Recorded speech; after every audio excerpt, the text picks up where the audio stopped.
გამარჯობა, კვირას საღამოს 9 საათზე თქვენ უყურებთ პოსტსკრიპტუმს პაატე იაკობაშვილთან ერთად და დღევანდელ გადაცემაში ნახავთ. პირველი განხეთქილება ქართულ ოცნებაში თუ წესრიგის დამყარების მცდელობა, ირაკლი ალასანიას საპრეზიდენტო ამბიციების შედეგი. ქართული სახელმწიფოს მტერი თუ უმცირესობების უფლებათა დამცველი, ვინ არის სინამდვილეში ვააგან ჩახალიანი და ბავშვობაშივე დაწყებული ბრძოლა სიცოცხლისათვის, თანადგომის ზრუნვისა და სიყვარულის არაჩვეულებრივი მაგალითი პოსტსკრიპტუმში.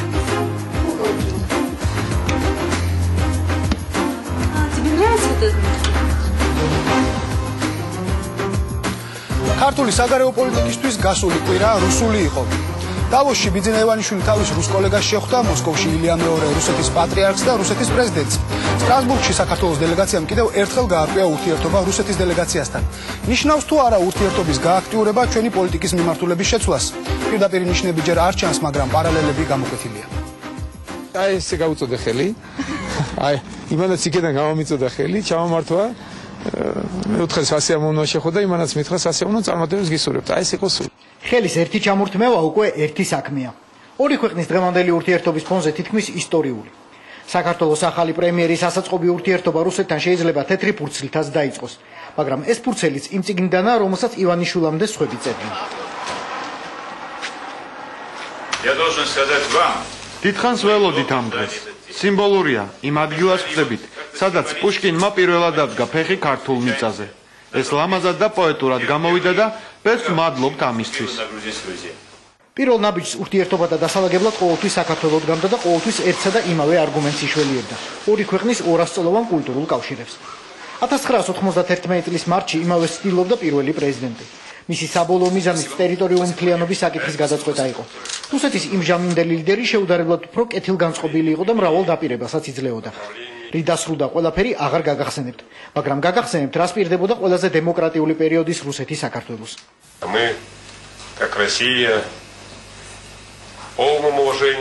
რუსეთი სრულიად სცემს პატივს სუვერენულ საქართველოს.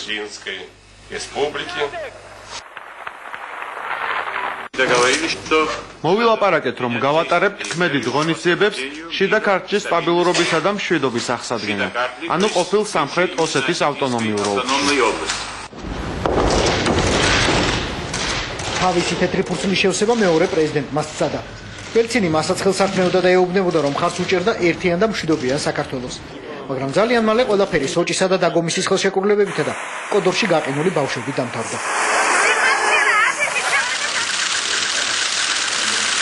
ჯერ რუსები, ბოლოს კი ქართველები ძვერს ქირქილებდნენ მესამე პრეზიდენტის მცდელობაზე სასაუბროდ გამოეჭირა რუსეთის ლიდერები, როდესაც კი საშუალება მიეცემოდა. ბოლოს ასეთი საშუალება 2008 წლის ივნისში მიეცა, მაგრამ ისტორიის მის ფურცლებშიც იგივე ჩაიწერა, რაც გამსახურდიასა და შევარდნაძეს. ომი. რუსის გენერლების ინტერესზე მეტად ნებისმიერი ქართული ხელისუფლება იგივე რუსი პოეტების ან ბიზნესმენების ინტერესს მიესალმებოდა. დღეს მცდელობას ივანიშვილი არაკლებს, მაგრამ არჩევანი იგივეა, რაც ადრე. დავოში საქართველოს პრემიერი იმავე ხალხს შეხვდა, ვინც 2004-ში ვარდების ახალი ხელისუფლების მოწყობილ ბიზნეს ფორუმში მონაწილეობდა. ნებისმიერი რუსისთვის საქართველო ისტორიული თვალსაზრისით რუსეთისგან უყოფელი ნაწილია. ძალიან კარგი მოგონებები გვაკავშირებს და მოუთმენად ველოდებით, როდის აღდგება ეს ურთიერთობა. სოფლიო ბიზნესის ლიდერთა ფორუმზე ივანიშვილს მოსაუბრეების პოვნა არ გაუჭირდებოდა. პირველ ჯერზე 2013 წლის 24 იანვარს შეხვდა ჯორჯ სოროს, რომელთან შეხვედრაც 2004 წლის 24 იანვარს იმავე დავოში პირველი იყო მიხეილ სააკაშვილისთვისაც. იმავე დღეს ივანიშვილმა ფორუმის ერთ-ერთი სხდომა პრეზიდენტ ალიევთან ერთად ჩაატარა. მეორე დღეს კი შეხვდა ილჰამ ალიევის უმთავრეს კონკურენტს პოლიტიკაში, რუსეთის აზერბაიჯანულ ორგანიზაციათა კავშირის თავმჯდომარეს 14 მილიარდ დოლარიან ვაგით ალეკპეროვს, ლუკოილის 20%-ის მფლობელსა და პრეზიდენტს. დავოსის პარალელურად საქართველოს რუსული ყინულის გალღობა სტრასბურგში ცდილობდა. პარლამენტის კომიტეტის თავმჯდომარე ჯაფარიძე პირისპირ შეხვდა კოლეგა პუშკოვს და მოელაპარაკა, რომ აპრილში შეხვედრას იქვე, ოღონდ უკვე დელეგაციების წევრთა მონაწილეობით გამართავენ. მაგრამ ასამბლეა ისე დასრულდა, რომ ქართული დელეგაციის წევრებს, გინდ ერთი პარტიიდან, გინდ მეორედან სკეპსისი არ დაუმალა. მიიღებთ მონაწილეობას თუ კი აპრილში დაიწყება არ მივიღებ, იმიტომ არ იქნება ასეთ შეხვედრა, იქნება შეხვედრა ერთ-ერთზე თუ იქნება ისიც. ასეთი შეხვედრების წყალობით რუსეთის დელეგაცია მუდმივად ცდილობს დაარწმუნოს ჩვენი ევროპელი მეგობრები, რომ აღარ არის საჭირო საქართველოს საკითხის განხილვა სხდომაზე, აღარ არის საჭირო რეზოლუციები, იმიტომ რომ რუსები და ქართველები პირისპირ საუბრობენ ერთმანეთთან და პირისპირ უშუალოდ მოაგვარებენ ყველა პრობლემას. ორი პარტიის ორ წარმომადგენელს გამოცდილება ალაპარაკებდა თუ გუმანი ფაქტია რომ გამოიცნეს საითას წაიყვანდნენ რუსების საქმეს. Какая будет резолюция, не столь важно. როგორი იქნება რეზოლუცია, ამას მნიშვნელობა არ აქვს. თავარია როგორი იქნება ორი ქვეყნის ურთიერთობა. რეზოლუციას იმ შემთხვევაში დაუჭერთ მხარს, თუ კი ჩვენს ხედვას დაემთხვევა. მაგალითად, არ დაუჭერთ მხარს, რომ საქართველოს ტერიტორია ოკუპირებულია. ჩვენ ამაზე პოზიცია არ შეგვიცვლია. სტრასბურგში ქართული და რუსული დელეგაციების კოაბიტაცია საერთო ფონით იყო გართულებული. საპარლამენტო ასამბლეა ამ კვირაში საქართველოს ოკუპირებულ ტერიტორიებზე შექმნილ ვითარებას განიხილავდა. რა თქმა უნდა, სამხრეთ ოსეთის მეგობრობის ორდენის კავალერ პუშკოვსა და მის კოლეგებს არ შეეძლო დათანხმებოდნენ მთელს ევროპას. В тексте того, что Абхазия и Южная Осетия являются территорией Грузии, ჩვენ რეზოლუციას მხარი არ დაუჭერთ, იმიტომ რომ აფხაზეთი და სამხრეთ ოსეთი დოკუმენტში საქართველოს ტერიტორიებად არის მოხსენიებული. ევროსაბჭოში მხოლოდ სახელმწიფოები არ დაპირისპირებიან ერთმანეთს. სტრასბურგში ყოფნისას და იქიდან დაბრუნების შემდეგ ორი საპარლამენტო პარტიის წევრები არ ყვევენ, ვინ ვის მოსჭრა თავი ევროპის წინაშე და ვინ რა შეიტანა ან არ შეიტანა რეზოლუციაში. რეზოლუციის აი ამ ნაწილში, რომელიც პოლიტიკური პატიმრების შეფასებას, პროცედურას, აღიარებას და თავისთავად ფაქტს ეხება, არის უდაოდ დადებითი და მნიშვნელოვანი. რა თქმა უნდა, ევროსაბჭოსთვის ეს იქნებოდა მნიშვნელოვანი მოვლენა. ძალიან მკაცრად არის შეფასებული პოლიტიკურად მოტივირებული დაჭრები, მკაცრად არის შეფასებული და გაკრიტიკებული არის ის პროცესი და თვითონ შედეგი, რომელიც დადგა პოლიტპატიმრების, ეგრეთ წოდებული პოლიტპატიმრების სიასთან დაკავშირებით და უკავშირდება ამნისტიის ასევე არის კრიტიკული მოსაზრებები დაფიქსირებული სასამართლოების შესახებ კანონზე, რომელიც ვენეციის კომისიაში არის გადაგზავნილი. ქართული ოცნებისთვის სტრასბურგის სესია დებიუტი იყო, სააკაშვილისთვის ფინალი. ის ბოლო გამოსვლას ყველაზე დიდი ყურადღებით მეზობლებმა უსმინეს და მიმავალ ზურგში ქვა მიაყოლეს. თქვენი სიტყვები რუსეთთან მეგობრობის შესახებ საქმეს არ ემთხვევა. ორი ქვეყნის ურთიერთობა ჩიხში თქვენი მმართველობის დროს შევიდა. ერთი პატარა პრობლემა გაქვთ. თქვენ საქართველოს ერთ რუკას უყურებთ, ჩვენ მეორეს. სათვალე გჭირდება და ნამდვილი რუკის დასანახად ნაურუ და ტუვალუ ვერ გიშველით. ნაურუ და ტუვალუ რუსეთის პოლიტიკური ერთმორწმუნეები არიან, ჩვენ რელიგიურები. მოსკოვის საპატრიარქო ერთადერთი რუსული ინსტიტუციაა, რომელიც დღეს ფორმალურად მაინც აღიარებს ქართული სივრცის მთლიანობას. საქართველოში ხელისუფლების ცვლილების ფაქტი კრემლს კიდევ უფრო უადვილებს ყველა უბედურებაზე პასუხისმგებლობის მოხსნის ისტორიულ მისიას. მქონდა შეხვედრა ვლადიმერ პუტინთან და შევთანხმდით იმაზე, რომ ასე გაგრძელება აღარ შეიძლება. რუსეთის პრეზიდენტი ყველაფერს გააკეთებს იმისთვის, რომ ჩვენ ძმებად დავრჩეთ. ის რაც მოხდა არც რუსეთის და არც საქართველოს ბრალია, მით უმეტეს არც სამხრეთ ოსეთისა და აფხაზეთის. ეს ცალკეული პიროვნებების ბრალი იყო. საქართველო როგორც ყოველთვის რუსეთისგან დღესაც ბევრს ელის. რუსეთს ბევრი შეუძლია, მაგრამ ყველაფერი აღარ. რთულია შეცვალო მეთოდები და ურთიერთობა საქართველოსთან, თუ მის მოგვარებაში ხელს ისევ ივანოვებს, პრიმაკოვსა და ხუბუტიებს აფათურებინებ. პირველი დაპირისპირება ქართული ოცნების ლიდერებს შორის. რას ნიშნავს ირაკლი ალასანიასთვის ვიცე-პრემიერის მოვალეობის ჩამორთმევა? ამ გადაწყვეტილებას პრემიერ-მინისტრი რამდენიმე დღე არ ახმაურებდა, არადა მისივე განცხადებით საპრეზიდენტო ამბიციების გამომჟღავნება ალასანიას პატარა შეცდომა იყო. მაშ დანაშაულია თუ არა საკუთარ გუნდთან პოლიტიკურ გეგმებზე მსჯელობა და დაამტკიცა თუ არა ივანიშვილმა, რომ ის კოალიციის ერთპიროვნული ლიდერია. პოლიტიკოსებს და ექსპერტებს განსხვავებული შეხედულებები აქვთ, თუმცა საერთო და კვლავ აქტუალურია კითხვა, რა ქნას ირაკლი ალასანია. ჩვენ საკმაოდ მძიმე საუბარი ვქონდა პრემიერ-მინისტრთან რამდენიმე დღის წინ ამ საკითხზე. კოალიციის შიგნით არსებულ გაუგებრობაზე პირველად საჯაროდ ირაკლი ალასანიამ ისაუბრა. სიტუაციამ, რომელსაც თავდაცვის მინისტრმა უხერხულობა უწოდა, უამრავი კითხვის ნიშანი გააჩინა საზოგადოებაში. მით უმეტეს მაშინ, როცა პრემიერმა ივანიშვილმა გულწრფელად თქვა, რომ მისი კოალიციის ერთ-ერთი გამორჩეული ლიდერი ოზურგეთიდან ჩამოტანილი ჭორების გამო დასაჯა. იქ პარტიული ორგანიზაციის ხელმძღვანელად ჩემი სტუდენტობის მეგობარი დავით დარჩია ურჩევიათ ჩვენებს, ესე იგი ჩვენი პარტიიდან, ახალი პარტია მაქვს ხელმძღვანელობაში. და დავით დარჩია ჩამოვიდა 3 დღის წინ თბილისში და მიყვება, რომ მოვიდა პოლიციის უფროსი მასთან და უთხრა, რომ რაღა გინდა ამ პარტიაში უკვე ყველაფერი გადაწყვეტილია, ყველა პროცესი დასრულებულია, ირაკლი იქნება პრეზიდენტი და ჯობია იმ გუნდში წამოდი, რაღა გინდა. აი დაახლოებით ესე ის, თქვათ, ელემენტარული გაუფრთხილებლობა, რაც თქვა ირაკლიმ გამოიჩინა და შიგნით განიხილა და ვერ მოახერხა ეს ჩვენამდე კოალიციაზე განხილვა და ჩემთვის შეთავსება და შეთანხმება.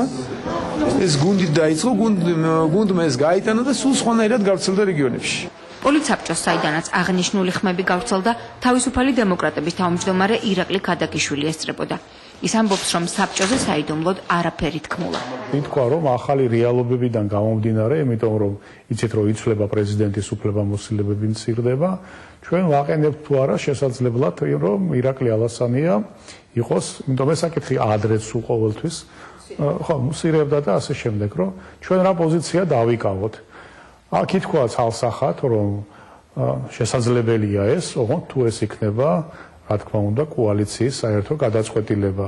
ერთი შეხედვით უწყინარი განხილვის მიუხედავად პრემიერ-მინისტრს არ დაუმალავს, რომ ირაკლი ალასანიას ვიცე-პრემიერის პოსტი რეგიონალური ჭორების შეჩერების გამო ჩამოართვა. ალასანია ამ გადაწყვეტილებას გაგებით მოეკიდა. არანაირი გაუგებრობა, ყველა კითხვები მოხსნილია. ვისაუბრეთ მე და ირაკლიმ იმ გაგებით მოეკიდა ის რაც მოხდა. საზოგადოებამ და კოალიციის ამომრჩეველმა კი ბევრი ვერაფერი გაიგო. ახალი მთავრობის პირველ მოხსნას და უცნაურ გადაადგილებას პოლიტიკურ საჭადრაკო დაფაზე პოლიტოლოგი კორნელი კაკაჩია გულწრფელობას კი არა პოლიტიკურ გათვლას უწოდებს. პოლიტიკურად ივანიშვილმა სწორი ნაბიჯი გადადგა. ამ ჟესტით საკუთარ გუნდსაც და საზოგადოებასაც უთხრა, რომ ოცნებაში ტონის მიმცემი მხოლოდ პრემიერია. ამით მან რაღაცნაირად შეაჩერა მოსალოდნელი რღვევა, თქვათ იგივე რეგიონებში კოალიციის, თქვათ რეგიონალურ ორგანიზაციებთან დაკავშირებით და რაც თავარია, ის ნელ-ნელა, ესე იგი ნაბიჯ-ნაბიჯ მიიწევს იმისკენ, რომ აი თქვათ ეს ხელისუფლება განიმტკიცოს. ნაციონალური მოძრაობის ერთ-ერთი ლიდერი ივანიშვილის მთავრობას მოსმენების პოლიტიკას უწუნებს. პრემიერის კომბინაციას კი საშიშს უწოდებს. პირველი აგზნობინა, რომ არაფერი მისგან დამალული არ მოხდება, მეორე აგზნობინა, რომ გაიგებს რეაქცია ექნება და მესამე აგზნობინა ის, რომ ეს რეაქცია იქნება არა სიტყვიერი, არა ვთქვათ, კამათის სახით, არამედ კონკრეტულად აგზნობინა, რომ დაკარგი ერთი პოსტი და თუ ამაზე საუბარი გაგრძელდება, რა თქმა უნდა, დაკარგავ მეორე პოსტსაც. თავის თანამებრძოლებს ოცნებასაც კი უგზავნოს ქართული ოცნების ლიდერი. მალე ალბათ სიზმრების კონტროლს დააწესებს და ამაზე დაჯის. გიორგი თარგმაძე ამბობს, რომ ერთია რა ნაბიჯს დგამ პოლიტიკაში, მეორეა როგორ აღიქმება ის შიგნით და ქვეყნის გარეთ. ირაკლი ალასანია კოალიციურ მთავრობაში იყო მთავარი სიმბოლო მთელი თავისი გუნდით საქართველოს პროდასავლური ვექტორის შეუცვლელობის და ხელშეუხებლობის. კოალიციის ერთ-ერთი ყველაზე წონადი პოლიტიკური პარტიისა და ყველაზე წონადი პოლიტიკური ლიდერის ესე საჯაროდ შეცდომის გამო, როგორც იგი უძახის კუთხეში დაყენების მცდელობა სხვა არაფერია თუ არა შედარებით უფრო ნაკლებად წონადი და წონიანი პოლიტიკური პარტიების თუ პოლიტიკური ლიდერების ამ კოალიციის წევრებისათვის პირდაპირი სიგნალი და ჩვენება იმისა რა მოვუართ მათ. მესიჯი ზუსტად გაიგეს კოალიციაში. იუსტიციის მინისტრი და ალასანიას გუნდის წევრი თეა წულუკიანი მზადაა შეცდომისთვის საჯაროდ დაისაჯოს. მანანა კობახიძე ამბობს, რომ კოალიციის დისციპლინა არ უნდა დაერხვას. თუ საქართველოს იუსტიციის მინისტრი ჩაიდენს შეცდომას, პრემიერ-მინისტრს აქვს უფლება მე გამკითხოს საჯაროდ. თანამდებობიდან გადაყენება დასჯას არნიშნავს. ეს ერთი, მეორეც საუბრისთვის და აზრის გამოთქმისთვის არის ჯებიან ჩვენს კოალიციაში ადამიანები. აქ იყო საუბარი იმაზე, რომ შესაძლებელია უფრო ფართო მასშტაბი მიიღო ამ ყველაფერმა და რაღაც გარკვეულ ქმედებებში გამოიხატა. რაც კოალიციის შიგნით პირდაპირ ვიტყვი, რომ არ არის, ასე ვთქვათ, დაწესებული.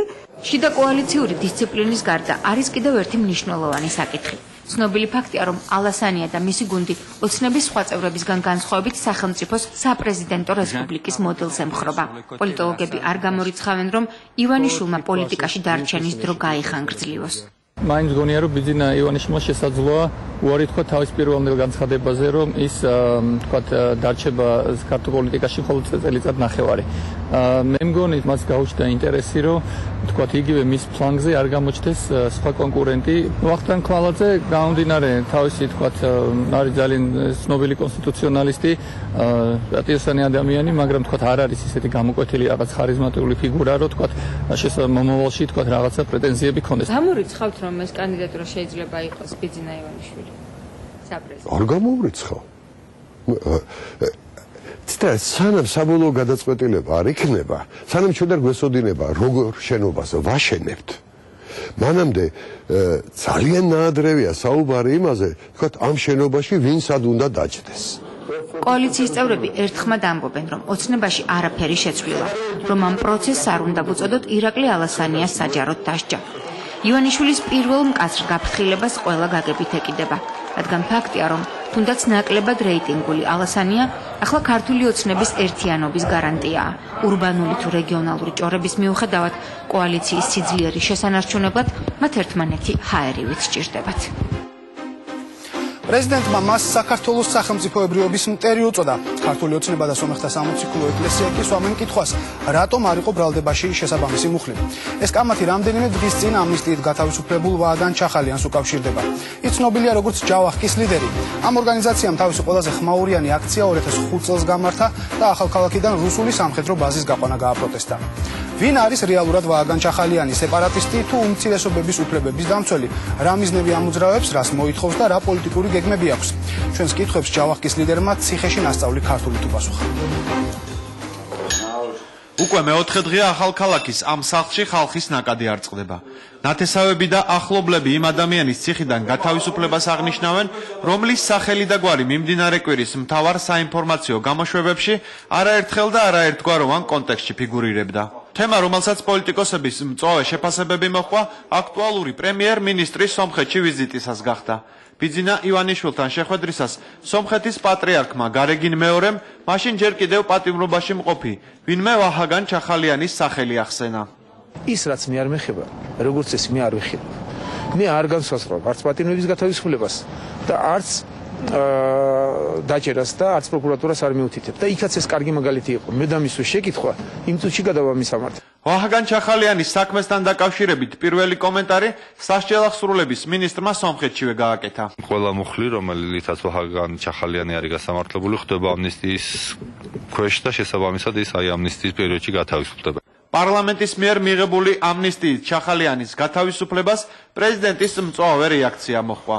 ეს ადამიანი არის რუსეთის სპეცსამსახურების პირდაპირ რეზიდენტი, წარმომადგენელი საქართველოში. ის მუშაობდა წლების განმავლობაში რუსეთის გრუს რეზიდენტურასთან. მან დაარბია საქართველოს ეკლესიის ეპარქია ახალქალაქში, მან დაარბია ქართული უნივერსიტეტი ახალქალაქში, მან დაარბია ქართული საქართველოს გამგეობა ახალქალაქში, საქართველოს ცენტრალური ხელისუფლების წარმომადგენლები. მან დაარბია ქართული პოლიცია ახალქალაქში. ისე წინააღმდეგებდა საქართველოს შეიარაღებული ძალების გადაადგილებას ახალქალაქში და ისე წინააღმდეგებდა რუსული სამხედრო ბაზის გასვლას ახალქალაქიდან. საქართველოს პრემიერ-მინისტრი ვერ გაექცევა პასუხისგებლობას იმაზე, რაც გადაწყვეტილებას, რაც მთლიანად ერთპირობლად მან მიიღო და ეს არის ძალიან მძიმე პასუხისგებლობა საქართველოს ეროვნული უსაფრთხოების წინაშე.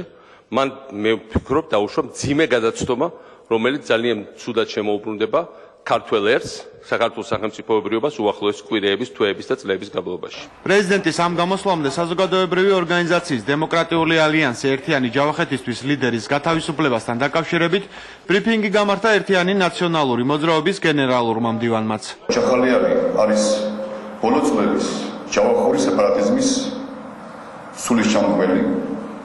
იგი იყო ლიდერი 2003-2008 წლებში საქართველოს გაძლიერების, რუსული სამხედრო ბაზების გაყვანის წინააღმდეგ მოძრაობის, ჯავახეთის საქართველოს პოლიტიკური, ეკონომიკური და სოციალური ინტეგრაციის წინააღმდეგ ბრძოლის სიმბოლო, ჯავახეთში მთავარი მტერი ქართული სახელმწიფოებრიობის პრეზიდენტისა და ოპოზიციური პარტიის ლიდერის ბრიფინგებს ხელისუფლების მხრიდან sapasukho რეაქციები მოჰყვა. რას აკეთებდა ვანო მერაბიშვილის უწყება მაშინ დროს რომ გადმოდგარა ტრიბუნალზე და რაღაც პროტოკოლ განცხადებებს აკეთებს. სად იყო მაშინ შინაგან საქმეთა სამინისტრო? აი ეს არის კითხვები დასასმელი. თუ ეს ადამიანი ესეთი საშიშია, თუ ეს ადამიანი FSB-ს, GRU-ს და კიდე რომელიღაცა უწყებების აგენტია და ეს ყველაფერი ამის ყველაფრის საბუთები იმაში მაგიდის უჯრაში თუ გულის ჩიბეში უდევს ვანო მერაბიშვილს ან მიხეილ სააკაშვილს. სად იყვნენ მაშინ? რატო არ წაუყენეს ეს ბრალდება და რატო არის რაღაც საზოგადოებრივი წესრიგის დარღვევა? საზოგადოებრივი წესრიგი დღეში 20 ჯერ ირღვევა თბილისის ქუჩებში და ყველა მათგანს აკავებენ 2 წლით, 3 წლით, 6 თვით. ასე შემდეგ. სად არის სერიოზული ბრალდებები? ძალიან მაინტერესებს ვაჰაგან ჩახალიანის მიმართ. ძიმე დანაშაულის ბრალდება ვაჰაგან ჩახალიანის საქმეში არ ფიგურირებს. მას გამოძიება 13 ეპიზოდში ადანაშაულებდა. საბოლოო განაჩენი კი 5 ეპიზოდის მიხედვით გამოუტანეს. არეულობაში მონაწილეობა, იარაღის უკანონო შეძენა, შენახვა და ხულიგნობა. ამ მუხლების საფუძველზე 10 წელი ჰქონდა მისშილი. ყოფილი პატიმარი თავს დამნაშავედ არ ცნობს. თანახმა არა ვარ, მაგ მუღლეზაზე იარაღი შემოიტანეს ჩემს სახლში და ჩემ მამას ბალიშის ქვეშ დადეს გრანატები და რომელი ნორმალური კაცი ძინავს გრანატის, ორი გრანატის, აი ორი გრანატი აქ და ძინავს რომელი ნორმალური კაცი პროსტა. ვაჰაგან ჩახალიანი საკუთარ თავს პოლიტიკური ნიშნით დაპატიმრებულად მიიჩნევს და ამის ერთ-ერთ მთავარ დასტურად ქვეყნის პირველი პირის გამოსვლა მოჰყავს. ერთი რამე რომ წერია საქმეში და მეორე რამე ამბობს ქვეყნის პრეზიდენტი, ეგ სხვა არაფერი არ ნიშნავს, რომ ეგ ნიშნავს, რომ იქ კაცი იყო ციხეში პოლიტიკური ნიშნით. ვაჰაგან ჩახალიანი ჩვენთან საუბარში ამბობს, რომ პატიმრობისას პრეზიდენტის შეწყალება სამჯერ დახია, ხოლო დაპატიმრებამდე წინა ხელისუფლება მასთან მოლაპარაკებებსაც აწარმოებდა.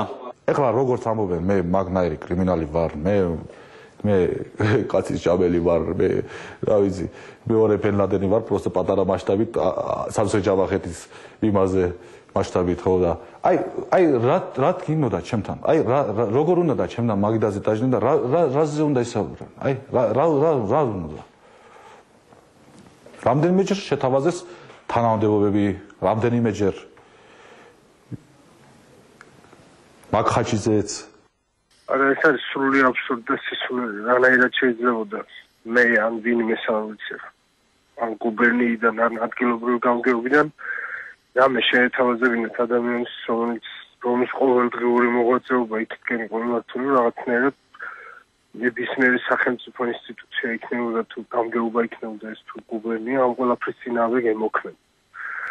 ეს არის სრული აბსურდი და სისულელი კიდე რის შეთავაზებას ოიგონუშა გავსი არაფერი არათუ არ მახსენდება გამოურიცხავს საერთოდ თეორიულადაც კი იმის შანსს რომ მასთან რამე მსგავსზე ვინმე ჰქონდა საუბარი არათუ მე ჩახალიანი იმ ბრალდებასაც პასუხობს, რომელიც მის მიმართ გათავისუფლებამდე ერთი თვით ადრე პოსტსკრიპტუმის პირდაპირ ეთერში დავით ბაქრაძემ გააჟღერა. რამდენჯერმე ჰქონდა იქ ქართული ეპარქიის დარბევის ცდელობა და ერთ-ერთი ასეთი ცდელობის დროს მან ფიზიკურად ისეთი შეურაცხყოფა მიაყენა იქ ერთ-ერთ მონაზონს დედაოს, რომ ეს ქალბატონი დედაო გახდა სამკურნალო საავადმყოფოში და გადმოსაყვანი. არასოდეს არ ყოფილა ჩემი მიმართ მაგნაირი ბრალდება და იგი არის სრული და სრული ის რა. ვაჰაგან ჩახალიანის საქმეში მსგავსი თავდასხმის ეპიზოდი არ ფიგურირებს, თუმცა ახალქალაქის დედათა მონასტერში ინციდენტს იხსენებენ, რომელიც 2006 წელს ქალაქში ვაჰაგან ჩახალიანის ორგანიზებით გამართული საპროტესტო მიტინგის შემდეგ მოხდა. ქვემოთ იყო მიტინგი და მე მიტინგის მერე აქეთ დაიძრა მთელი ეს მასა და იცით რა ის იყო რომ მოთხოვნა იყო რომ დაგვეცალა ეს შენობა და საერთოდ აქეთ წავსულიყავით. ჯერ ეს ის ქონდათ მოთხოვნა და მე აი პოლიციაც მოვიდა, ადგილობრივებიც მოვიდნენ და ესე გვიცავდნენ ესე ვთქვა ჯაჭვი გააკეთეს პოლიციამ და მე ესეთი ის იყო რომ ნუ დაცლა აღარ და ის შემოვალთ და დავათვალიეროთ თქვენთან იარაღი ინახებაო ესეთი ინფორმაცია ქონდათ და გავჩხრიკავთ აქ შენობასო და სარდაფში გაქვთ იარაღიო. ეს იყო ხელით იმ დროს ხელით არ შეგხვებიან. ახალქალაქში ახლად ჩასულ ქართველ მონაზვნებს ხელითაც შეეხნენ. ფიზიკური შეურაცხყოფის ფაქტებს იხსენებს ახალქალაქის მიტროპოლიტი ნიკოლოზი. სტუდენტები იყვნენ ჩამოსულები ჩვენთან ეს ხოგენები დიდი ამბავია 2005 წელს და აი ვიღაცა ესენი ცეკვავდნენ თუ რაღაც დისკოტეკა იყო შაბათს თვალები და ვიღაცა მოვიდა და უთხრა ამას რომ ქართველებმა შოხურეკისე დაანგრიეს თუ რაღაცა და წავით ახლა ჩვენ დავანგრიეთ და ეს მოწვიდერთ 300 კაცი და ნუ კიდევ დაგვარბიეს. ქართველ სასულიერო მოღვაწეებს მათი შევიწროების თუ დარბევის დროს, რომელიც ამ რეგიონში მრავლად იყო, ვაჰაგან ჩახალიანი არ უნახავთ. თუმცა იხსენებენ, რომ არეულობებისას მისი სახელი მუდმივად ფიგურირებდა. ვინ არის ჩახალიანი საერთოდ? ნუ ვიღაცა ვიგინდა რა. აი ვიგინდა რა ნამდვილად. იყო რაღაც ახალგაზრდული ორგანიზაციის ხელმძღვანელი და ძირითადად უსიამოვნება რაც ჰქონდა ჩვენ ესე იგი ახალქალაქში სანამ სამხედროებაზე გავიდოდა. ძირითადად გვესმოდა მხოლოდ მისი სახელი და მისი სახელით ხდება. პირადად მე თვალით არ მინახავს ეგ ადამიანი. და ძირითადად იყო რაღაცა ლაპარაკი ხულიგნობაზე, წვრილმა ხულიგნობაზე. რომელსაც ძალიან გვაწუხებდა. მანქანით გავედი ერთხელ და ბევრი ბავშვები შემომესიენ და დაუწყეს მანქანას ხელების, ფეხების რტყმება და აფურთხებდნენ მინებზე და ესეთი აგრესიები იყო, აი ვთქვათ, მინებს ამტრევდნენ, მოდიოდნენ აქ კარებთან, ჭიშკართან ხვდებოდა ხოლმე, აი ცხრის მოჭრილი თავი, ნაწლავები ესეთი აგრესიები ქონათ გამომჟღავნებები და მეგრე რაღაც დარეგულირდა სიტუაცია. არ ვიცი, ჩვენც გაგვიცნეს ახლოს უფრო რუსის ჯარიც გავიდა და არ ვიცი რასთან იყო მე ეს და ეხლა უკვე ძალიან სტაბილურია და ძალიან კარგი დამოკიდებულება აქვს. ვაჰაგან ჩახალიანი ყველა იმ ბრალდებას უარყოფს, რომელიც მის სეპარატისტულ აზროვნებასა და ეთნიკურ ნიადაგზე შუღლის გაღვივებას უკავშირდება.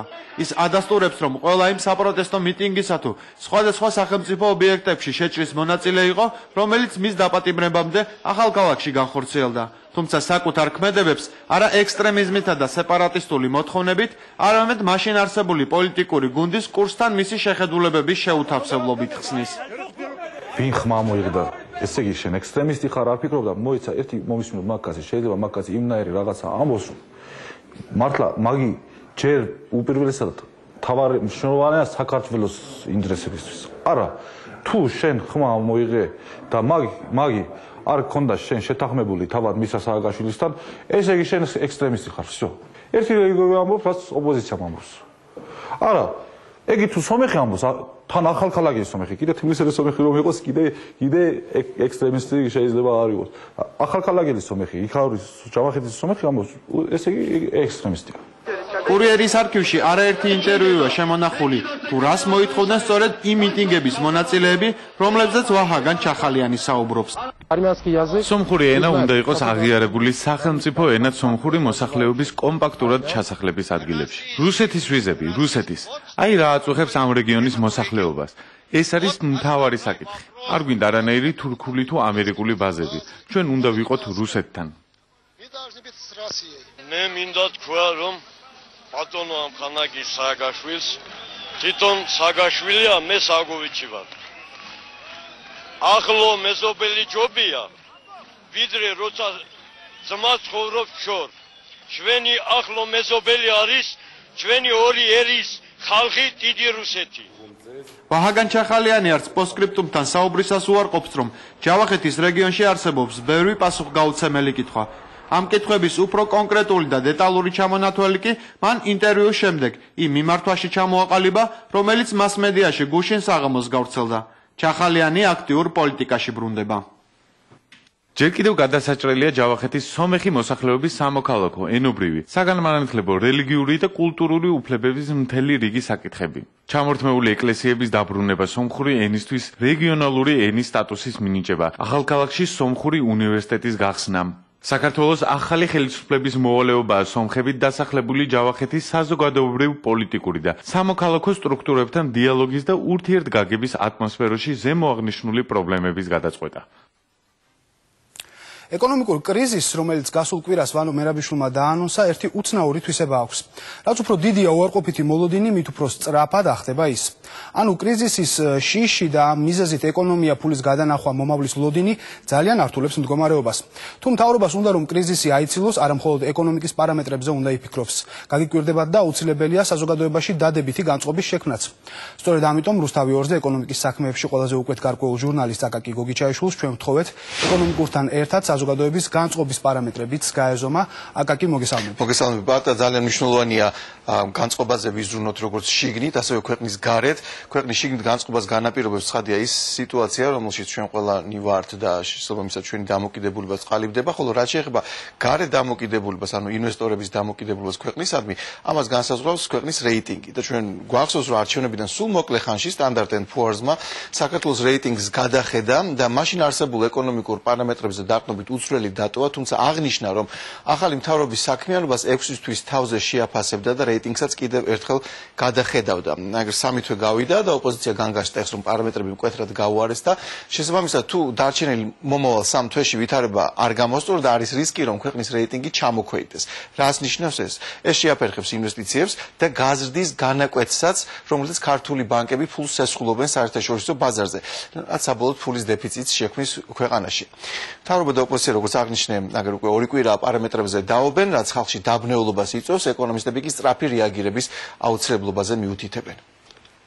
ოპოზიციის მიერ ნეგატიური ეკონომიკური ციფრების გამოქვეყნებამ კრიზისის მოლოდინი ქუჩაში გაზარდა, თუმცა ზუსტად რას უნდა ელოდოს, უმეტესობამ არ იცის. დღეისათვის უდი მდგომარეობაა, ჩემის აზრით გაუარესება არის. უარესობისგან. რატომ ფიქრობ? იმიტომ. როდის შეატყეთ ეს? როდის შეატყეთ? აბა მიდი მაღაზიებში რო ღირდა 2 და ჩავორიბო. შენია ღირს 7 ლარი. რო ღირდა პური 45 თეთრი, აქ ახლა ღირს 45 თეთრი. რძე გაძვირდა, მაგრამ 80 თეთრი. რძე გაძვირდა. რაც მე მაინტერესებდა ის უკვე აისახა, უფრო თავისუფლება, უფრო რაღაც ისე დავდივართ, რომ შიში შეგნება დავკარგე და ის ალბათ უკეთესობა იქნება. გამომდინარე ამ პირობებიდან რომ სიტყვაზე ხალხი გაფიცულია რაღაც ტრანსპორტი არის გაჩერებული, ესე იგი შემცირდა მაგათი ეკონომიკური მდგომარეობა იქიდან გამომდინარე, მაგიტომაც არის ზუსტად გაფიცული ითხოვს უკეთეს, ანუ გაუმჯობესებას.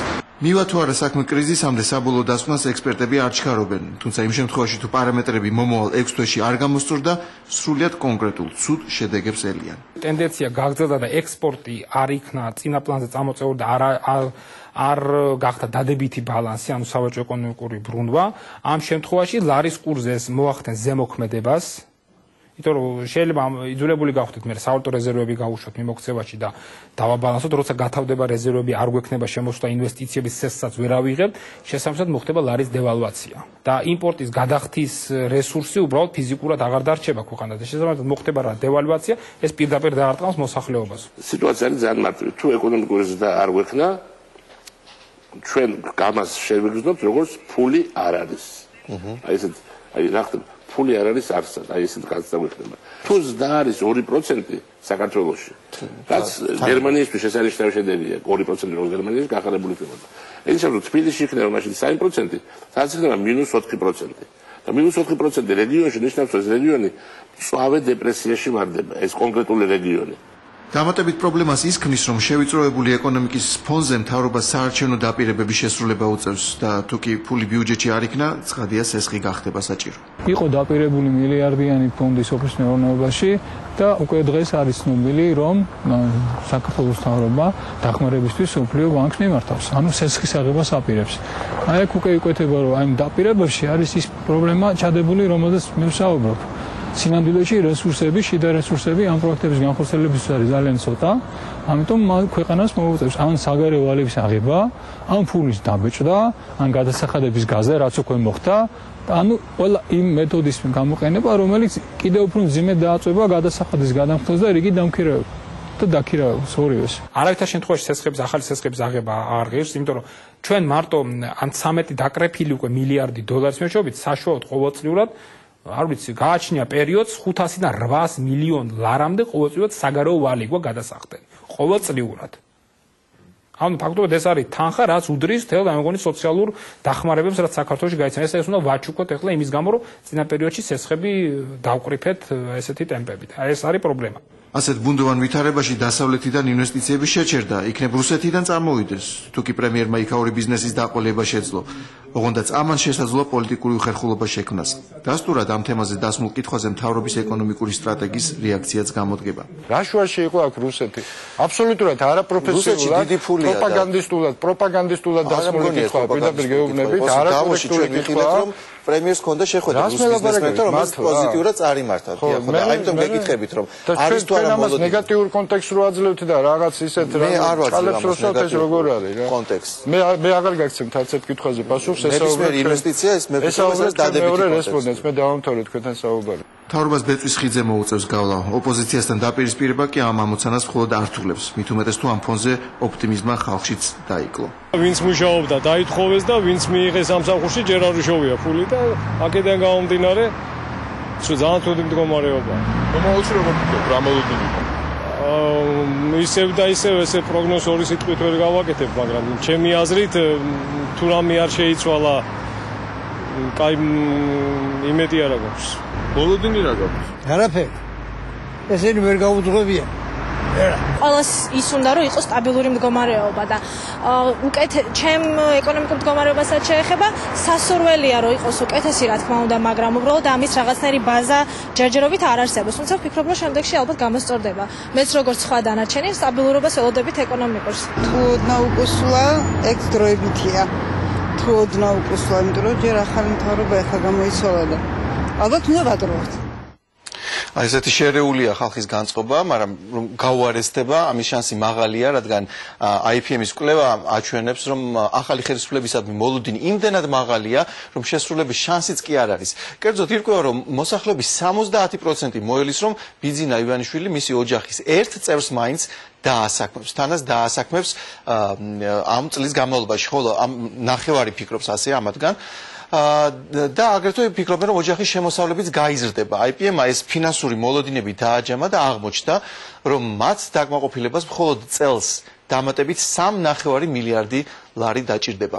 თუკი იმედგაცრუება მასობრივი ხასიათი მიიღო, ეს ეკონომიკაზე დამატებითი წნეხი იქნება, დეპრესიული მომხმარებელი უმძიმესი ტვირთია და მისი განწყობის აღდგენა გაცილებით რთულია, ვიდრე ზოგადი პარამეტრების გამოსწორება. იმიტომ რას აკეთებს დეპრესიული მომხმარებელი, ის ცდილობს რომ დაზოგოს ის ორი კაპიკი გვერდზე გადადებული და არ დახარჯოს.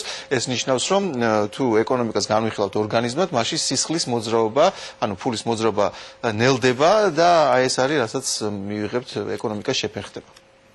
დიდი მადლობა აკაკი გოგიჩაიშვილმა მიმოიხილა ეკონომიკური ვითარება საქართველოში. პოსტსკრიპტუმი კი პირდაპირ ეთერში რამდენიმე წუთში რეკლამის შემდეგ დაბრუნდება დროებით.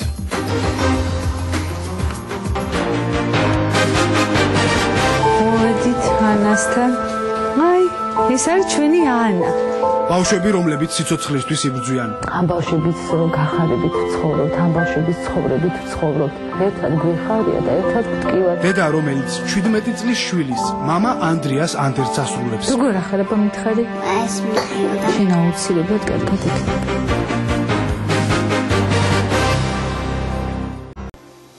მე ბადა იაკობაშვილი და პოსტსკრიპტუმის გუნდი ვაგრძელებთ თქვენთვის პირდაპირ ეთერში მუშაობას. ქართულ-სომხურ ურთიერთობაში კიდევ ერთი ძალიან ფაქიზი და ისტორიული სადავო თემა არსებობს. საქმე ეხება უმოქმედო ტაძრებს. ორივე ქვეყანაში ასეთი ტაძარი ბევრია და უკვე ძალიან დიდი ხანია ვერც ეკლესიები, ვერც მეცნიერები და ვერც პოლიტიკოსები ვერ თანხმდებიან, ვის ეკუთვნის ეს ტაძრები. პრემიერმა ივანიშვილმა ერევანში ვიზიტის დროს პირობა დადო, რომ საკუთარი ფონდიდან დააფინანსებს სადავო ეკლესიების აღდგენას. ეს ორივე ქვეყანაში არსებულ ეკლესიებს ეხება. და ჩვენ კიდევ ერთხელ ვნახეთ, რა არის დავის საგანი საქართველოსა და სომხეთში. ესა და მეორე. აქეთ იყო ერთი და მეორე. 4 იყო. ამ 4-დან ძალიან აი ამხელა ეს იყო და ეხლა მე თომიხი რამდენი ქართულად არის ბავშვებო. აი თუ მაგიში ხვებია. დამარხული აქ ნახეთ. ჰაიკანოშ ბრუტინიანმა ზეპირადიცის ეკლესიის ყველა ქვა. 50 წელია ვერცხლის ქუჩაზე ტაძარ სურბ-ნიშანის მეზობელია. უნახავს ტაძრის ნგრევაც, ყევაც, დაწვა და საფლავის ქვების გადაადგილებაც. მისთვის ამ ტაძარს ერთი სახელი აქვს. ეს არის სომხური ეკლესია. მე თვითონ სომეხი გოგო ვარ და ჩემი ქართველი და სომხი მიყვარს ყველა. თბილისელი სომეხი დარწმუნებულია იმაში, რაზეც ორი რელიგია წლებია დაობს. 5 ეკლესია სომხური დასახელებით: ნორაშენი, სურბ-ნიშანი, სურბ-გევორქი, სურბ-მინასი და მოღნისი სომხურ ეპარქიასა და საპატრიარქოს შორის დავის საგანია. 2011 წელს ეკლესიების სტატუსის საკითხი თბილისში ორი კათოლიკოსის სასაუბრო თემა გახდა. სურს ჩვენი რწმენა გამოვხადოთ, რომ თქვენი უწმინდესობის ძალისხმევით გადაწყვეტას პოვებთ სომხური ეპარქიისთვის იურიდიული სტატუსის მინიჭებისა და სომხური ეკლესიების დაბრუნების საკითხი. სტატუსიც ეხება საქართველოს ეკლესიას, სომხეთში ის ეხება საქართველოს.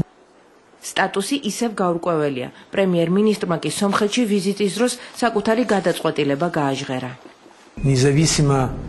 იმის მიუხედავად, როდის გაირკვევა ამ ეკლესიების წარმომავლობა, სადვარ ფალიდან ჩემი ფონდის დახმარებით ორივე ქვეყნის ტერიტორიაზე არსებული სადავო ეკლესიები აღვადგინო. სომხეთთან ურთიერთობის გაუმჯობესება ბიძინა ივანიშვილის წინასაარჩევნო დაპირებაც იყო. სომხურ დიასპორას მაშინ განუცხადა. ძალიან დაბალია თქვენი მონაწილეობა სახელმწიფოს მართვის პროცესებში. აი ჩვენ უნდა დავიწყოთ ამას ჩავუყაროთ საფუძველი. ჩემთვის ეს ორი ქვეყანა არის მშობლიურზე მშობლიური, იმისთვის რომ მე მამით სომეხი ვარ და დედით ქართველი. სომეხი მწერალი გივი შაჰნაზარი სომხეთში ბიძინა ივანიშვილის დელეგაციის ერთ-ერთი წევრი იყო. ამბობს, რომ საუბარი თბილისში 5 სომხური და სომხეთის ტერიტორიაზე 13 მართლმადიდებლური ეკლესიის აღდგენას შეეხებოდა. ნორაშენთან მისულს კარი ჩაკეტილი დახვდა. წარმოიდგენთ იქ რა მხატვრობაა. და როგორც მე გაირკვა, მეუბნებიან რომ სამწუხაროდ ბევრი რამ ესე იგი წაიშალა. მე სადავო არ უნდა იყოს. ეს უფრო სომხურია და ამაზე ჩვენ უნდა რაღაცნაირად სხვანაირად უნდა ვფიქრობდეთ ჩემი აზრით. ნორაშენის გარშემო არის როგორც ქართული, ასევე სომხური კვალი. თავად ტაძარი ავარიულ მდგომარეობაშია და უფუნქციობა კიდევ უფრო აზიანებს. მსგავს და კიდევ უფრო მძიმე მდგომარეობაშია მუღნისი, სურბ მინასი, სურბ გევორქი და თითქმის მთლიანად დანგრეულია სურბ ასტვაცაცინი. ეკლესია ავლაბარში ალბათ საუკეთესო მაგალითია იმის, თუ რა შეიძლება გამოიწვიოს წლების განმავლობაში დავა მის კუთვნილებასთან დაკავშირებით. ქართულია თუ სომხური, ფაქტი დღეს ერთია, ეკლესია თითქმის მთლიანად დანგრეულია. სადავო უპატრონობას ალბათ არ უნდა ნიშნავდეს. კონსტიტუციურად ტაძარი, რომელიც ფუნქციონირებს დღეს, ან არ ფუნქციონირებს, საქართველოს საპატრიარქოს უნდა ეკუთვნოდეს. ამის წინააღმდეგი სომხური ეპარქიაა. ეპარქიაში ჯერჯერობით სატელევიზიო კომენტარზე უარს ამბობენ. პატრიარქის მდივანი მამა მიქაელ ბოტკოველი კი ამბობს, რომ პრემიერ-მინისტრის ინიციატივა მისაღებია. დარწმუნებულია, რომ ტაძრები ქართული წარმომავლობისაა და მათი დათმობა შეუძლებელია. ზეთოვღაც ყოველთვის ავიწყდებოდ და საქართველოში ხდება ხოლმე აი ამ ძეგლების მოთხოვნა და ის რომ ლორეტა შერის მხარეში ჩვენი ამდენი ძეგლი არსებობს და დღეს ეს ძეგლები რა მდგომარეობაშია და იქ როგორი ინტენსიური სამუშაოები მიმდინარეობს ამ ძეგლების გადაკეთებასთან დაკავშირებით და მისი აუთენტურობის წაშლა როგორ ნაყოფიერად მიმდინარეობს წყალებში, რა თქმა უნდა, ეს ჩვენ ვაწარმოებთ, რა თქმა უნდა, ამის მონიტორინგს და პერიოდულად ჩვენ ნახულობთ იმ ტაძრებს და სამწუხაროა, რა თქმა უნდა. ისტორიული ლორეს ხეობიდან რეპორტაჟი პოსტსკრიპტუმში შარშან მოვამზადეთ. ხელოვნებათმცოდნე გიორგი გაგოშიძესთან ერთად მოვინახულეთ ახტალას სამონასტრო კომპლექსი, სადაც იოანე მხარგრძელია დასაფლავებული. ასევე ქობერი, ყველაზე ბევრი ქართული წარწერით და ხნევანქი.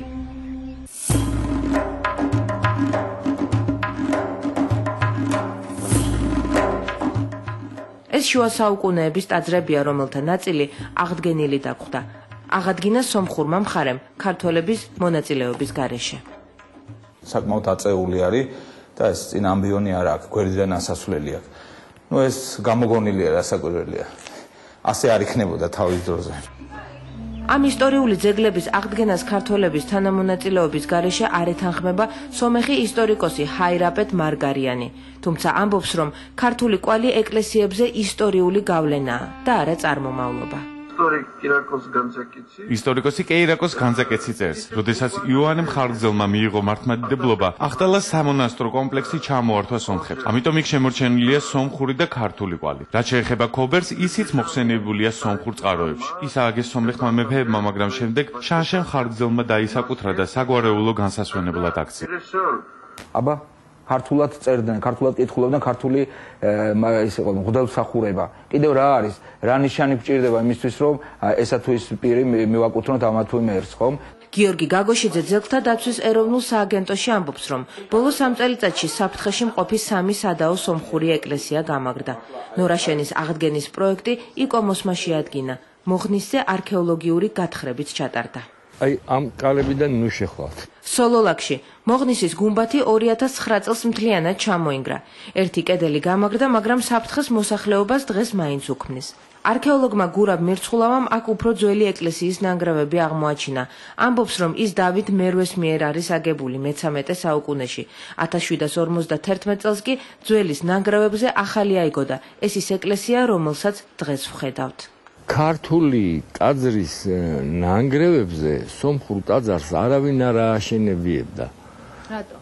იმიტომ რომ გრიგორიანელობა მართლმადიდებლობისთვის ერესია. არქეოლოგის მტკიცებით ეკლესია სომხურად 1810 წლიდან გადაკეთდა, როდესაც ეგზარხოსმა ეკლესიების გაყიდვა დაიწყო. ეგზარხოსი ყიდის ამ ეკლესიას და ფული ბიუჯეტში არ შეაქრა, საკვირველია. და ეს ყოველად უკანონო და არა კანონიერი ქმედებაა და ასე მოპოვებული ძეგლიც არ არის კანონიერი. და ვინ ყიდულობს? სომხები. აქ შემორჩა საბედნიეროდ ეს ქართული წარწერა. ეს არის 1772 წელი. ძეგლთა დაცვის სააგენტოს ინფორმაციით, 9 მილიონი ლარი გამაგრებითი სამუშაოებისთვის უკვე დაიხარჯა. იქ სადაც სამუშაოები არ დასრულებულა, დროებით შეჩერდა.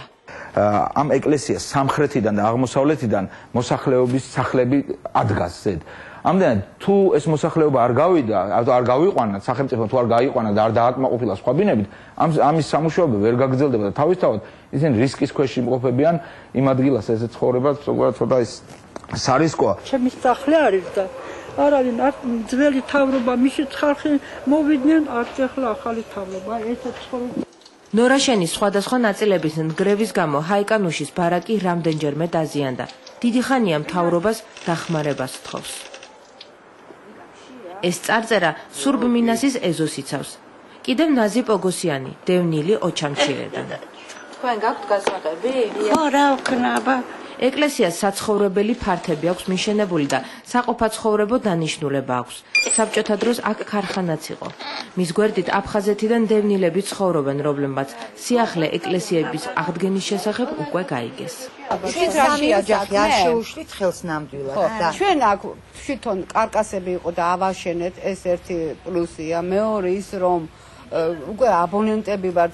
რეაბილიტაცია თუ დაიწყეს და თუ დაგვაკმაყოფილეს ისე რომ როგორც ახლა ხარჯებთანაც არის აქ დაკავშირებული, რამდენი დავხარჯეთ ჩვენ და პლუს იმას კიდე დევნილები ვართ. სტატუსის გარეშე დარჩენილი ეკლესიები ჯერჯერობით სახელმწიფოს კუთვნილებაა. არქეოლოგიური გათხრები არასდროს ჩატარებულა, ამიტომ ეს ტაძრები ჯერ კიდევ ინახავენ იმ ფაქტებს ისტორიიდან, რომლებსაც ორ რელიგიას შორის დიდხნიანი დავის გადაწყვეტა შეუძლია. როდესაც საქმე ბავშვებს ეხება, ჩვენი ემოციები განსაკუთრებულად მძაფრდება. მით უმეტეს, როდესაც ბავშვები ავად არიან, მით უმეტეს, როდესაც ეს ონკოლოგიური დაავადებაა. თბილისის ონკოლოგიურ ცენტრში არის ბავშვთა განყოფილება, დღეს იქ 10 პატარა მკურნალობს. ასაკის მიუხედავად მათ გაცნობიერებული აქვთ, რომ სიცოცხლისთვის იბრძვიან, მშვიდად იკეთებენ ნემსებს, იღებენ პრეპარატებს, უმკლავდებიან ტკივილს და ხანდახან აქვთ ბედნიერი დღეებიც. მაშინ, როდესაც საჩუქრებს ან უბრალოდ სიყვარულს და მზრუნველობას ღებულობენ. ჩვენ გაჩვენებთ, როგორ ცხოვრობენ ეს ბავშვები და ერთ ქალზე, თინათინ ჩხვიმიანზე მოგიყვებით, რომელიც თავისი შვილის ანდერძს ყოველდღე ასრულებს. მოვედით ანასთან. აი, ეს არის ჩვენი ანა. ანა, ნახე რა მოგიტანა გიორგიმ. დაიჭე გიო. ჩვენ გუშინ გავიგეთ, რომ ანას ექიმობა უნდა და გიორგი მუცაფე შეურჩია საჩუქარი. Ты умеешь, да? Ну вот. Вот глаза проверять. Ай, молодец, Анна. ქალბატონ თინათინ საჩუქრების დარიგებაში 7 წლის გიორგი ეხმარება. ონკოლოგიური ცენტრის ბავშვთა განყოფილებაში მის გამოჩენას ყოველთვის სიხარულით ხვდებიან.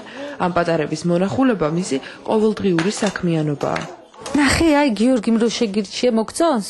მარი სათამაშოები უფრო უყვარს. მარიამი წლის და 10 თვისაა, უკვე რამდენიმე თვეა მკურნალობს. ოჯახურ კერას დიდი ხნით მოშორებულ პატარას ტკივილებს მშობლებთან ერთად ქალბატონი თინათინიც უმსუბუქებს.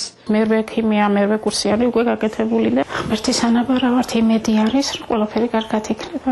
აქ ყველა სატკივარი ერთმანეთს ტკივა. ძალიან ისეთი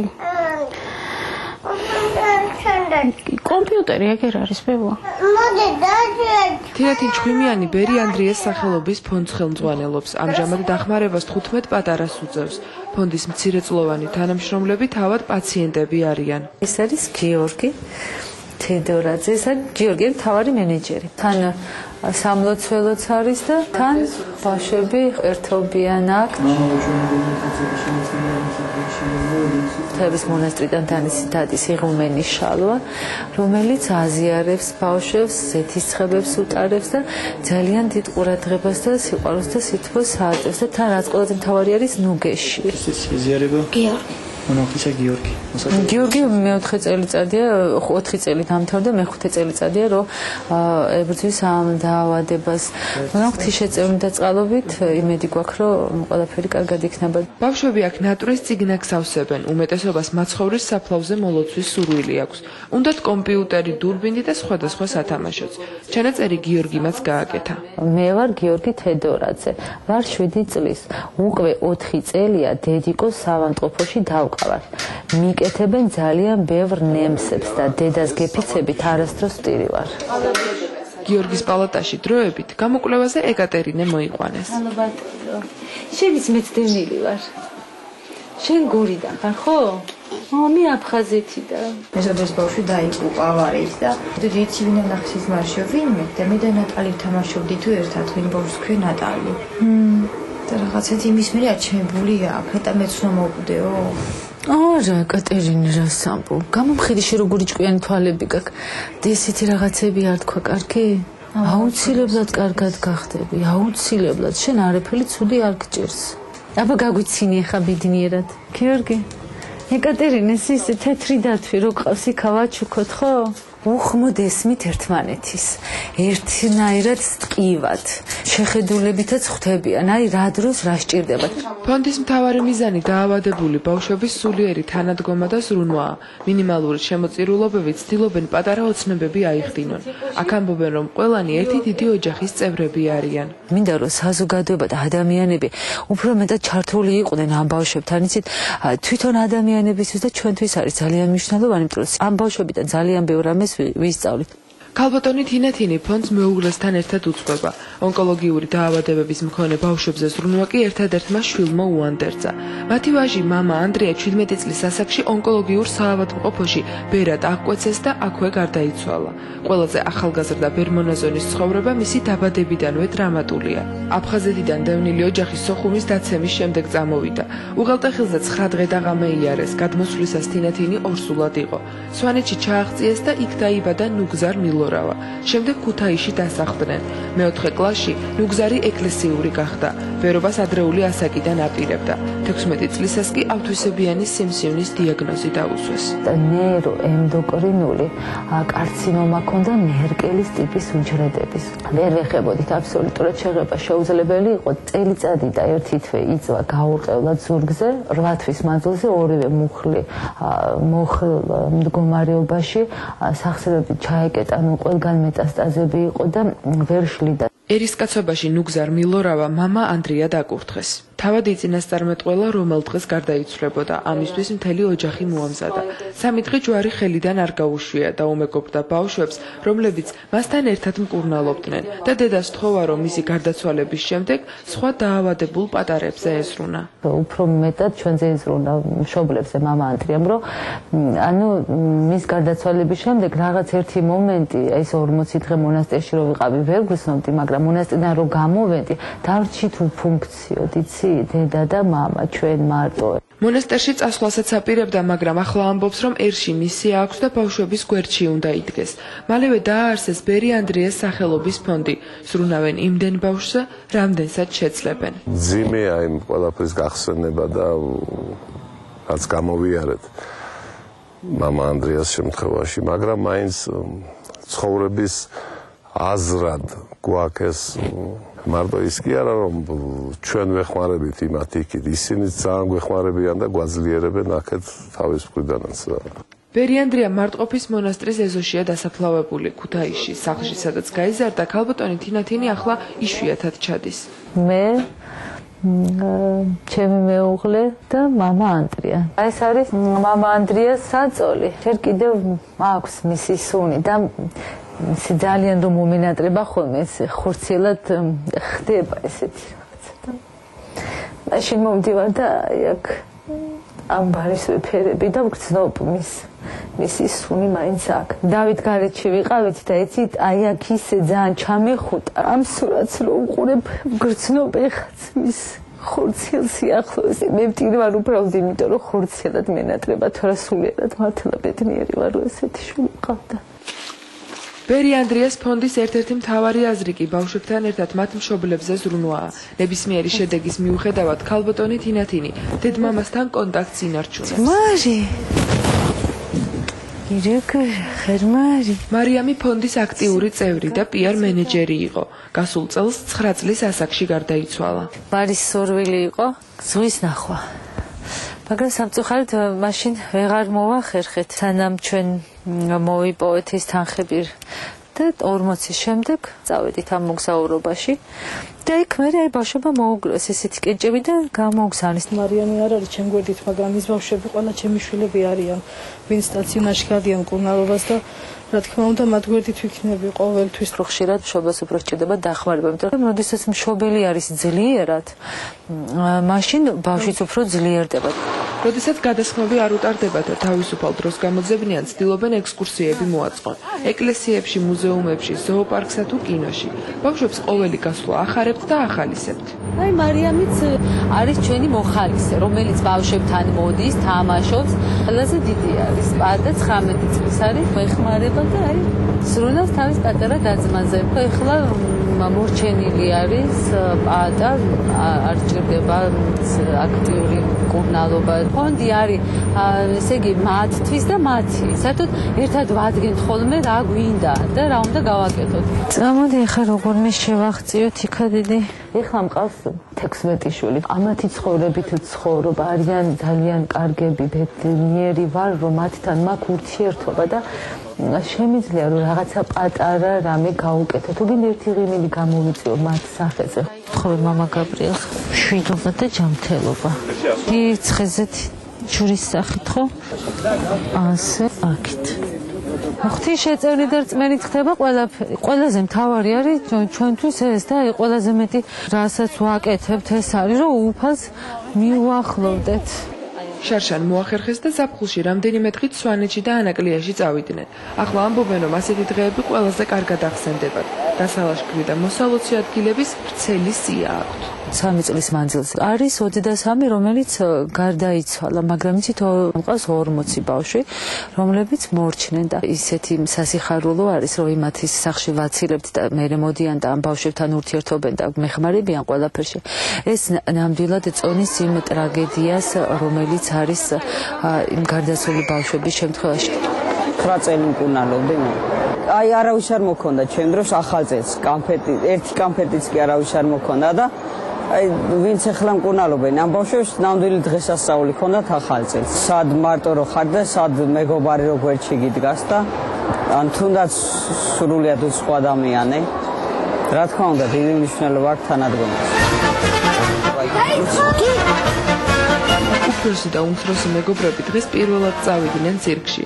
გიორგის ყველაფერი მოეწონა და ქალბატონ თინათინს დანარჩენ ბავშვებთან ერთად კიდევ სთხოვა წამოყვანა. სანამ იარსებებს ბერი ანდრიას სახელობის ფონდი, მანამ ჩვენი კავშირი იქნება უწყვეტი.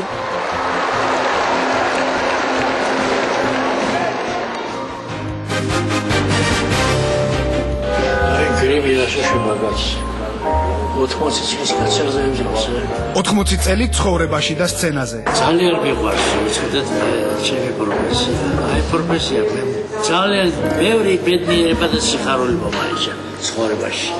ლეო ანთაძემ მთავარი როლის შესახებ რამდენიმე წუთში პოსტსკრიპტუმში. აი ასეთი დიდარი კაცი ვარ.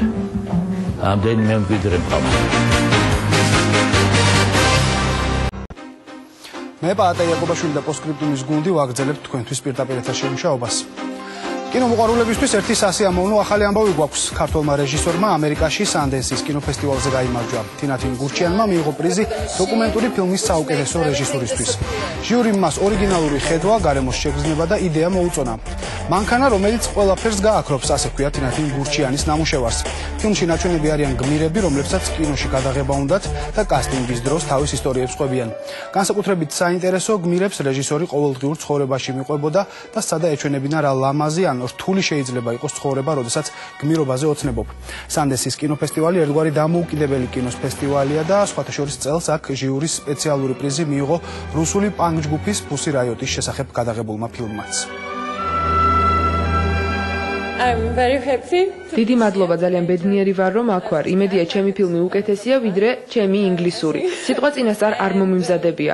ძალიან მიყვარხართ ყველა. ძალიან დიდი მადლობა Sundance და ყველა იმ ადამიანს, ვინც მგულშემატკივრობდა, ასევე შემოქმედებით ჯგუფს და პროდიუსერს. როდესაც ნატო ვაჩნაძე გიწინასწარმეტყველებს, რომ მსახიობი გამოხვალ, სხვა გზა და პროფესია არც უნდა ისურვო. სწორედ ასე მოხდა ლეო ანთაძის ცხოვრებაში და ის არ ნანობს, რომ 80 წლიანი ცხოვრების უდიდესი ნაწილი სცენაზე და კინოკამერების წინ გაატარა. საბჭოთა კავშირში ყველაზე ახალგაზრდა დამსახურებული არტისტი იყო. ფილმები და სპექტაკლები მისი მონაწილეობით ყოველთვის ავსებდა დარბაზს. დღესაც თითქმის ყოველ დღეს სპექტაკლი აქვს, მაგრამ ყველაზე ხშირად მაინც ჩემი ცოლის დაკალებში შეხვდებით. თითქოს და საპნის ოპერაში მსახიობობას რა უნდა, მაგრამ არა. იჯდე და ტელევიზორს უყურებ ისე, რომ ამაზე მთელმა ქვეყანამ ილაპარაკოს, ნამდვილად უდიდესი ოსტატობაა. დღეს საუბარია ბაიზე ნაზირალას. ცხოვრებაში ნაზირალა და ლოთიანი. ესეთი ტიპის გასახიერება მომიწია, რომელსაც ლუგმაპურის ნაგავში ასე იჩქექება ყველაფერი და მაინც ოპტიმისტური თათარი მისი ცხოვრება. უხარია, სიცოცხლე უხარია და მასაც რომ დაუღვიდე სიცოცხლეზე კარგი არა. სიცოცხლე რაც არ უნდა მწარე იყოს, მაინც თბილი. გრები და შეშებაგაც ახალგაზრდა ბიჭი დაამსგავსა 80 წლის ბებიაც. დავე შუა თქვენ. 7 წუთია ბატონ გიდა, ცოტა ადრე. ადრე. შენ ჩემზე მაღალი იყავი ყოველთვის. ჩემზე მაღალი იყავი. ეხლა შენ გადაბდი და მე გავმავდი რა შეიძლება. მე რითი აქვს ესა შენ ქვესკნელი გიხმობს და მე კიდე ზეცი. აჰა. მე გაფრინდება. მე იქით მიდივარ და შენ აქეთ მიდივარ. ალბათ ეგ. თემონო. საიცავთ მაგივის.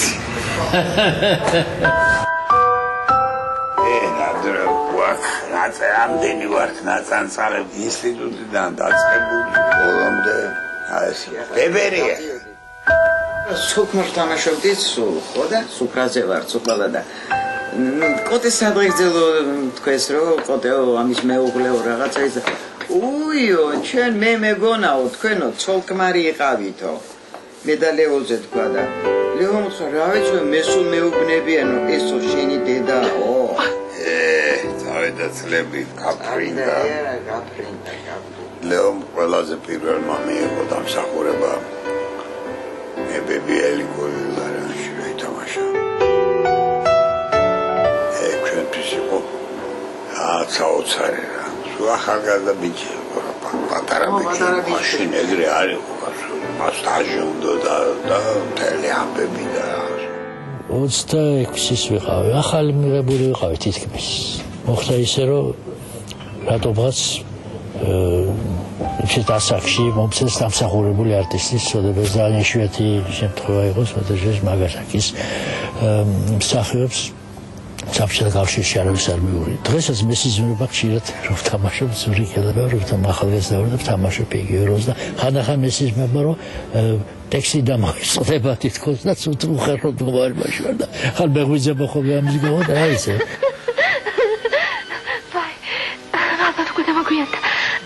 ვავი კონდე ერთი ეპიზოდი იყო ასეთი მე და ჯულიეტა ვაშახმაძე თოლში ჩავეფლობით ჩამოგორდებით იქიდან თიდან და თოლი დაგვეყრება და ვართ ესე ვართ ესე და აღართავდება ვეღარ დააყენეს სინათლეს და გავიყინე ესე გრძნობ აი ჩადის ყინულის როლოები თავში და სხეულში აი ესეთი შეგრძნება მქონდა ვეღარ სუნთქა უკვე რამდენი ხანი დიდხანს ვიყავდი გამოვედი თოვლიდან და რო შევხედე ჯულიეტას ისეთი სასაცილო სახე ჰქონდა ეს თმები აწესილი ჰქონდა თმებზე ჰქონდა ეს თოვლის ისი ფიფკები ჩამწამებს ესეთ ტიპები ლოები ჰქონდა ესა და მართლა გულიანად დავიწყე ხარხარის და მაგზა რომ მიღებდა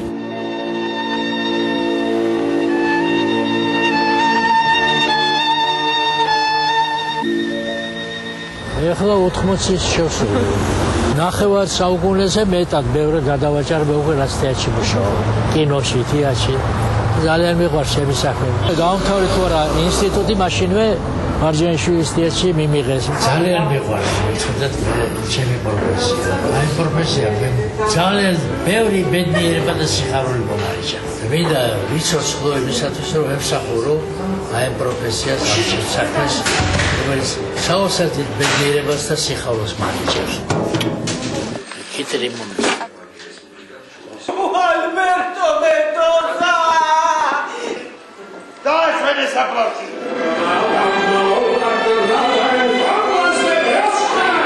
დიდი მნიშვნელობა ვითართ მარტო ტექსტი კი არა, აი რო უსმენ, რო მოქმედებ ტექსტად, აი მაშინ ძალიან დიდი ოსტატობა გჭირდება და ძალიან საინტერესო სამუშაოა ეს.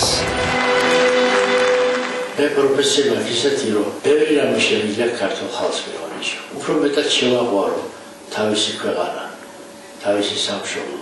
დავდივარ საქართველოს სხვადასხვა კუთხეებში და ჩემი ხარჯი უფასოდ ვატარებ ამ სპექტაკლებს. რატომ ისიც? იმიტომ რომ მავალდებულებს ჩემი კაცობა, ჩემი ერისადმი სიყვარული, რომ ქართულ ადამიანს ბავშვები იქნებიათ, მოზილები იქნებიათ, კიდევ უფრო მეტად შევაყვარო თავისი ქვეყანა. ახლა ვიყავიმე ახალ ქალაქში.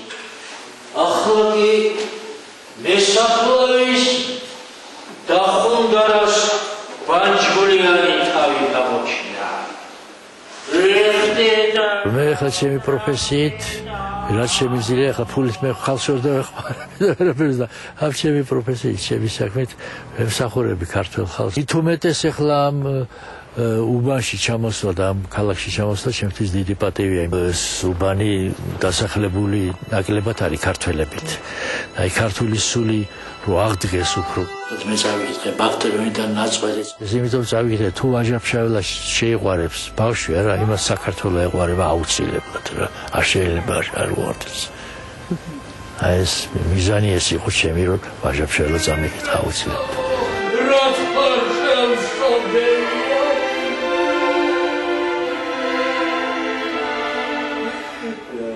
ჩვენი საქმე თუ კარგად გიდა გააკეთო რთულია და ის ახალტურება ადვილია. კარგი ნამუშევარს ბევრი შრომა უნდა რა თქმა უნდა. საცაიღე ხალო პულტი. ერთი შორეული ნაცვლად მყავდა მე უსურგეთელი. ეს იყო განსხვავებული აბსოლუტურად. ოჯახის უფროსი იყო რომ აკანკალებდა მთელ ოჯახს. ერთ სიტყვას თუ იტყოდა, მაგრამ იტყოდა ესეთნაირად ხალხი ესე იდგება. ერთი პერიოდი იმას თამაშობდა ამ პროცესში. ხო და ხმას არიღებდა. ის და ესე სადურობთ ახლა და მეუღლე მოუტანა ეს ღომი. ელეს. და ღომი ელიკა. ის ღომი, ღომი გერა, ღომი რა და ერთი საათი ლაპარაკერა ღომი გერა, ის ღომი. ბაბუკები ბოიდე, ბაბუკები. შვილიშვილი მყავს 6. 4 შვილთაშვილი მყავს, 4 შვილი მყავს, 2 გოგო, 2 ბიჭი. ჯერ არც კიდე მეყოლება. ძალიან დიდი დაკვირვება უნდა ცოლის მოყვანას და ასე უცბად ვერ გადავწყვეტ. ახო თუ კაი გოგო შემხდება, რატო გავუშვა ხელი და არ გამიშვი არც ეს კაი. დაიღლებით, მაგრამ გეყოფათ. აი ასეთი დიდარი კაცი ვარ. ამდენი მემკვიდრე მყავს. ამაზე დიდი სიმდიდრე და ბედნიერება არაფერი არ არის. დავწმუნდი ამაში ნამდვილად. ყველაზე დიდი ბედნიერება შვილები, შვილიშვილები, შვილთაშვილები. თუ ბევრი ყავს მით უმეტეს. ასეთი იყო ჩემი და ჩემი კოლეგების თვალით დანახული გასული კვირა. საინტერესო და აქტუალური თემებით კვლავ მომავალ კვირას საღამოს 9 საათზე დაგვიბრუნდებით. აყვანდის.